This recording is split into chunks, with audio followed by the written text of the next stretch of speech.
राष्ट्रीय लोकदल के राष्ट्रीय महासचिव त्रिलोक त्यागी जी आज पश्चिमी उत्तर प्रदेश के सहारनपुर में बात कर लेते हैं। सर, अब छोलिया हो या लोबिया, सफेद चने या काले चने, सब कुछ मजेदार बने।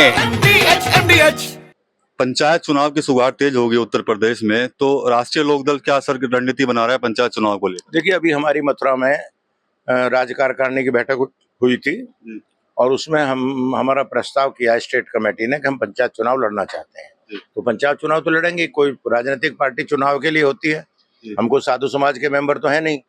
और पंचायत चुनाव एक ऐसा चुनाव है कि जो उसमें एमएलए एमपी तो जिले में कहीं 7 हैं, कहीं 5 है, कहीं 6 हैं, पंचायत के बहुत मेंबर होने हैं। तो जो लोकल नेता होते हैं, जब उभरते हुए नेता हो पंचायत में, जिला पंचायत का चुनाव, नगरगांव प्रमुखी का चुनाव चाहते हैं, तो हमारी पार्टी ने फैसला किया कि हम पंचायत चुनाव लड़ेंगे। और सर 27 को लेकर क्या कुछ रहेगा गठबंधन के साथ? गठबंधन तो हमारा है ही रहेगा। क्या गठबंधन तो आप ही लोग तुड़वाते हो, बनवाते हो। हम लोगों ने तो गठबंधन बना रखा है और हमारा गठबंधन, ये लोकदल का जो हम काम कर रहे हैं, अभी मैं बस्ती गया था, अयोध्या गया था, कानपुर, बहराइच, बनारस, इलाहाबाद, सब जगह मेरे कार्यक्रम जून में लगे हुए हैं। हम एनडीए को मजबूत कर रहे हैं और पश्चिम में हम सारी सीटें ज्यादातर जीत गए थे, पूरब और मध्य हमारे हैं। तो जो वहाँ कमजोरी थी, उस कमजोरी को आरएलडी पूरा कर रहा है। भारतीय जनता पार्टी और राष्ट्रीय लोकदल मिलकर चुनाव लड़े लोकसभा का, और आगे हम सरकार बनाएंगे। और हम इतनी पार्टी को, लोकदल को मजबूत कर रहे हैं जिससे कि आगे सरकार बनाने में कोई दिक्कत ना हो सके।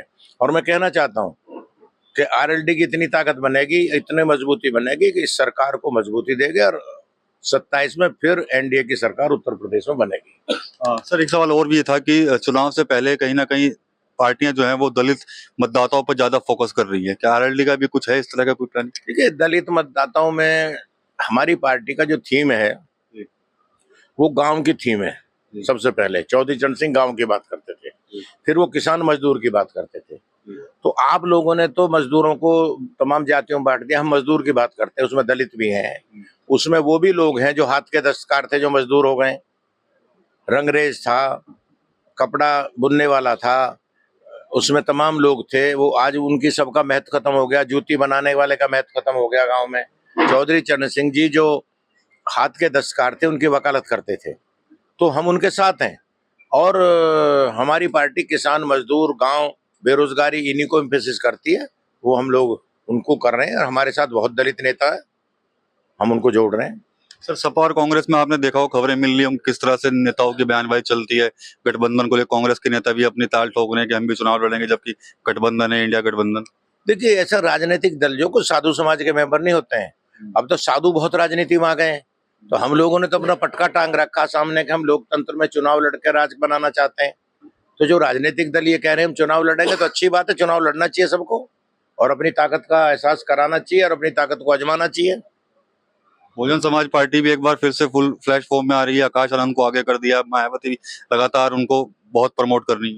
देखिए, ऐसा है, बहन जी का अपना एक पेरिफेरिया है और वो भी अपना काम करें भाई। ये तो ऐसा है, ये तो रेस है, इसमें तो जो ज्यादा एक्सरसाइज कर लेगा, जो ज्यादा मेहनत कर लेगा वो जीत जाएगा, जिस साथ जनता लग जाएगी वो जीत जाएगा। अभी योगी जी ने ज्यादा एक्सरसाइज करी तो उन्होंने जीत लिया चुनाव दोबारा 22 का। हम तो 22 में नहीं थे ना भाजपा के साथ, जीता ना उन्होंने, हम थे इसमें 24 में। तो सवाल ये है कि ये एक्सरसाइज पे निर्भर है। जो लड़का व्यायामशाला जाएगा तो उसी की तो बॉडी अच्छी बनेगी। ये जितनी मेहनत राजनीतिक दल करेंगे उतने ही उसकी ताकत बनेगी। जनता के बीच में जितना जाएंगे उतना ही काम होगा। आखिरी सवाल करूं सर आपसे, 24 की आपने बात कही है, 24 में काफी नुकसान हुआ था इस बेल्ट में, सहारनपुर, कैराना, शामली और माथुरा। एक दो सीटें गई हैं हमारी, बहुत ज्यादा नहीं, काफी नुकसान नहीं हुआ, बहुत छोटा सा नुकसान हुआ। वो चूंकि आपके यहाँ हुआ ना, ये 3 सीट मिली हुई हैं।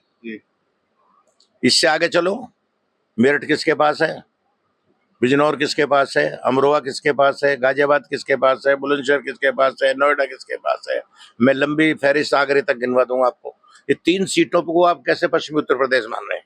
एक जिला है सहारनपुर और कैराना और मुजफ्फरनगर की सीट को आप मान के एक छोटे से मंडल की सीट पे इस समय भारतीय जनता पार्टी और लोकदल कमजोर हो गया और हम नेक टू नेक लड़े, थोड़ी थोड़ी सी वोटों से हार गए, आगे हम विधानसभा में जीतेंगे फिर। और देखिए ऐसा है, मैं ऑपरेशन सिंदूर की कामयाबी का सरकार को बधाई देता हूं और देश के सैनिकों को ने बहुत बहादुरी से उनके एयरबेस फोड़े, उन्होंने बहुत बहादुरी से उनके कैंप तोड़े। हम इसके लिए धन्यवाद करते हैं और सेना का मनोबल बढ़ा है और आगे भी अगर पाकिस्तान कोई हरकत करेगा तो उनको इसी तरह जवाब दिया जाएगा, कोई इसमें कोताही नहीं बरती जाएगी। सवाल उठा रहे हैं लेकिन विपक्ष के लोग ये ऑपरेशन सिंदूर पर। देखिए ऑपरेशन सिंदूर पे कोई सवाल नहीं उठ रहा है, ये बहस चल रही है कि किसकी कमीज से ज्यादा सफेद है। सेना पे कोई सवाल ना उठा सकता ना कभी उठा है। सेना लड़ने के लिए होती है, सेना जीतने के लिए होती है। सेना ने अपना काम कर दिया, अब सवाल उठाने वाले सोचे। सेना ने आतंकवादी अड्डे भी फोड़ दिए, सेना ने उनके एयरबेस भी फोड़ दिया, अभी तो सवाल उठाने वालों का। अब सवाल ये उठ रहा है कि हमारा कोई जहाज गिरा कि नहीं गिरा, कि उनके गिरे। अभी हमारे वालों ने बता दिया उनके 5-6 गिर गए। अब हमारे CDS ने कह दिया कि हमारा भी कोई जहाजों में क्षति हुई है, तो बहस काहे की रह गई? बहस तो समाप्त है। अच्छा मैं दूसरी बात कह रहा हूँ, अगर हमारे सैनिक मरे हैं और हमारा जहाज गिरा है तो ये जहाज किस लिए होते हैं? क्या खिलौने हैं क्या? ये बम डालने के लिए जाते हैं। सेना इसीलिए बनाई जाती है कि हमारे बॉर्डरों की रक्षा करे और जरूरत पड़े तो अपनी कुर्बानी दे, और हमारी सेना इसीलिए होती है। तो ये बहस ही बेमाने है। ये जो आप बहस चला रहे हो, कुछ नेता बोल रहे हैं और आपने टीवी पे एक ऐसी बहस चला दी है कि साहब ये कर दिया, सेना का अपमान हो गया, उसको खो दिया। सेना का अपमान करने की ताकत किसी के अंदर नहीं है। मैं साफ तौर से कहना चाह रहा हूँ, पूरे देश के 130-140 करोड़ लोगों का सम्मान सेना के प्रति भरा हुआ उनके मन में। सेना का अपमान करने की ताकत किसी में नहीं, और जो करता है वो भूल करता है। सेना बहादुरी से लड़ी, और मैं फिर कह रहा हूं, प्रधानमंत्री कोई हो, कोई मोदी जी थोड़ी है। लाल बहादुर शास्त्री जी थे तो लाहौर पहुंच गई थी सेना, इंदिरा गांधी थी तो सेना ने बांग्लादेश बना दिया था। कौन सी सेना तो अपना काम करती है यार। ये नेता तुम्हारे टीवी पे अपना काम कर रहे हैं, इन्हें अपना काम करने तो सेना अपना काम करती है। सेना ने अपना काम कर दिया और जरूरत पड़ी फिर करेगी। ठीक है, तो आज लोग त्यागी जी सहारनपुर में थे, तो कहीं ना कहीं शुरुआत तो पंचायत चुनाव को लेकर जो रणनीति है राष्ट्रीय लोकदल की उस पर शुरू हुई थी, लेकिन जो खत्म हुई है वो ऑपरेशन सिंदूर पर हुई है। टीवी 9 यूपी के लिए सहारनपुर से विकास कपिल। दादी के हाथों का जादू और खुशबू से महकता घर, माँ की मुस्कुराहट और खाने की सुगंध। MDH गरम मसाला, क्योंकि हर रिश्ता है स्वाद से जुड़ा।